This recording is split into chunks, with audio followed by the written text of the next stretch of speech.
आप देख रहे केबीसी न्यूज में हूं अमलेश आनंद। देखिए पटना के धरना स्थल पर परिचारी की नियुक्ति में उम्र की वरीयता दो, इसकी मांग कर रहे हैं लगातार नीतीश सरकार। जो कहा जाता है कि नीतीश सरकार सुशासन बाबू है, नीतीश सरकार गरीबों की रहनुमा है, लेकिन यहाँ जो इन लोगों का कहना है कि गरीबों के लिए, कमजोरों के लिए कोई कदम नहीं उठाया नीतीश सरकार। जिस तरह से प्रगति यात्रा किया है वो सिर्फ छलावा है।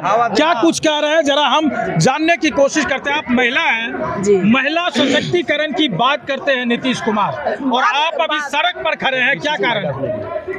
मतलब नीतीश कुमार बात करते हैं सिर्फ कागज पे, दिखावा करते हैं, लेकिन काम कुछ नहीं हो रहा है। हम लोग 2011 से तड़प रहे हैं ये कर्मचारी चयन के नौकरी के लिए। पूरे बिहार भर के लोग परीक्षा दे करके सब इधर उधर भटक रहे हैं। सबका उम्र हो गया, किसी का 45 हो गया, किसी का 50 हो गया, किसी का 55 हो गया।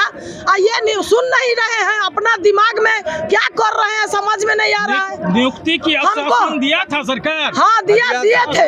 जो साइकिल चलाता था उसको नौकरी दे दी। हम लोगों का बीपीएससी का एग्जाम ले लिया, उसके बाद मतलब बुड़बक बनाए कि एग्जाम ले लो। क्या लग रहा है नीतीश सरकार की नीति कैसी लग रही है 2025? अच्छा नहीं लग रही है। हम लोग के लिए कुछ नहीं कर रहे हैं। हम लोग को रोजी रोटी दे दे, हम लोग उनको वोट देंगे, नहीं तो नहीं देंगे।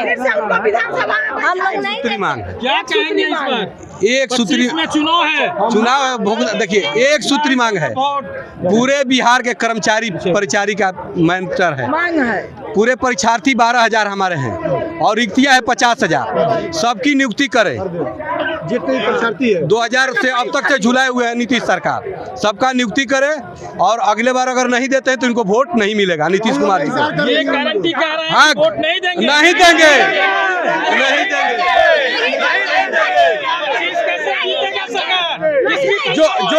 जो हमारी मांग पूरा करेगा उसको वोट देंगे।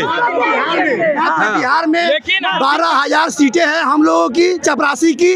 मैं यही सरकार से मांग करता हूं कि वो सारे लोग हमको 12,000 बहाली कर दे, जितने परीक्षा में दिए हुए हैं, परीक्षा में जो शामिल हैं। हम 12 बरस तक साइकिल चलाने के इंतजार में बैठे हुए थे। 12 बरस सरकार की इसी का इंतजार करवाया सरकार हमको, लेकिन हम इस तो बहाली नहीं किया। मैं अब सरकार से यही मांग करता हूँ कि जितने ये परीक्षार्थी हैं, जितने ये परीक्षा दिलवाए हैं SSC एग्जाम में अभी 23-24 में, उन लोग सभी लोग का बहाल करने का काम करे सरकार। आपके अध्यक्ष ने अभी कहा कि अगर सरकार हमारे ऊपर ये काम करती है तो हम बोरा डाल डाल के वोटिंग करेंगे। सही बात है। अगर हमारी मांग पूरा करते हैं तो ये तो लालच हो गया। लालच नहीं ना हुआ।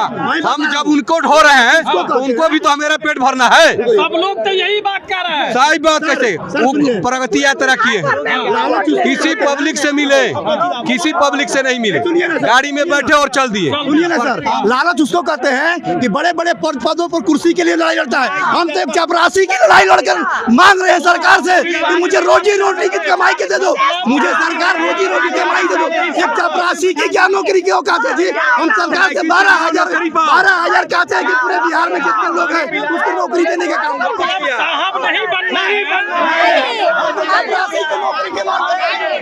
हम लोग आदमी का भी साहब बन सकता है। हम लोग 2000 से काम कर रहे हैं।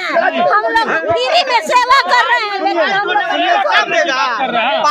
फाइल ढोने वाला एग्जाम लेगा। इस राज्य का दुर्भाग्य है। राज्य का दुर्भाग्य है कि एक चपरासी की नौकरी के लिए सरकार से मांगे करनी पड़ रही है। अगर बैठना पड़ रहा है धरना पर, परीक्षा में बैठा कर SSC का 24 में दिया था, सरकार लिया था परीक्षा। जो की बहाली साइकिल चला के पहले जिलाधिकारी का माने नियुक्ति थे, अब भी विभाग ले लिया समान प्रशासन और SSC द्वारा कराया जा रहा है, जो कि साइकिल चलाई और नौकरी पाई। मैं वो भी काम किया। इस पर भी हास्यास्पद है सरकार की नीति पे। SSC के द्वारा एग्जाम लिया जाता है, पढ़ा लिखा लोगों को चपरासी बनाने का काम करता है, वो भी नहीं दिया जा रहा है। लेकिन हम ये जानने की कोशिश करेंगे कि अब सरकार को 2025 की चुनाव को लेकर के क्या नीति लागी, क्या ये परिचायक को नौकरी पर रखेगा या वोट बैंक को बंद करेगा, ये देखने वाली बात होगी। अमलेश आनंद, केबीसी न्यूज, पटना।